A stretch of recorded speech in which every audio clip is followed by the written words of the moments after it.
Hakika huwezi ukataja injili ya leo Tanzania kwenye vikundi vya gospel, kwenye waandaaji wa mambo fulani nguli. Unakumbuka miaka ya zamani kule Rwanda kulikuwa na hii kwaya ya Ambassador of Christ, kwetu pazuri namna hiyo.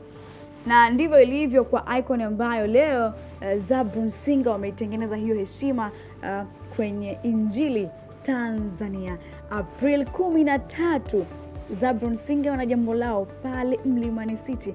Tafadhali usipange kukosa jambo hili, likienda kwa jina la Mkono wa Bwana.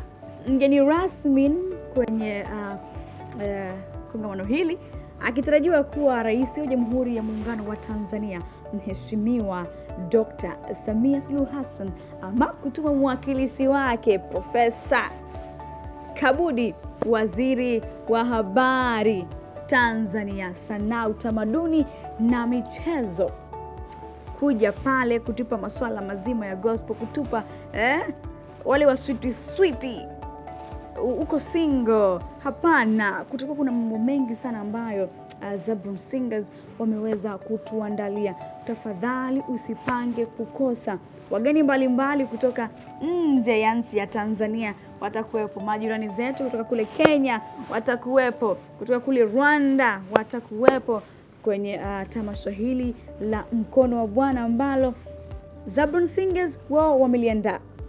Sisi kama The Spirit tutahakikisha kwamba tunakuletea matukio bamba tu bamba kutoka kwa Zabron Singer siku hiyo ya Aprili 13, ni kuanzia saa 8 mchana hadi saa 2:30 usiku Mlimani City. Lakini sisi kama The Spirit tukasema tunatamani tupate kumsikia kiongozi wa kwaya hii Japhet Zabron analipi la kutuambia, ili tukae tayari, tukae mkao wa kula kwenda kumimina haja zetu, kumimina mioyo yetu magotini na kwenye madhabahu ya Bwana. Okay, kitu kizuri na kikubwa na cha tofauti kwenye hili tukio la tarehe 13 ni kwamba Zabron Singers kwa mara ya kwanza wana host wenyewe tamasha. Haijawahi kutokea tangu kuanzishwa kwa kikundi cha Zabron Singers kuandaa tamasha mahali popote nchini Tanzania. Kwa mara ya kwanza kabisa ndio na sisi tumeona tufanye, na tulifanya kwa ukubwa huo.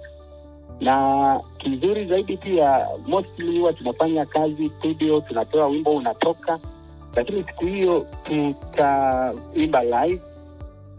Na of course kama kuna mtu anapenda baadhi ya nyimbo zile kubwa na hit songs ambazo watu wanazipenda, na natamani hiyo ni kitu ambacho sasa kitakuwa ni priority.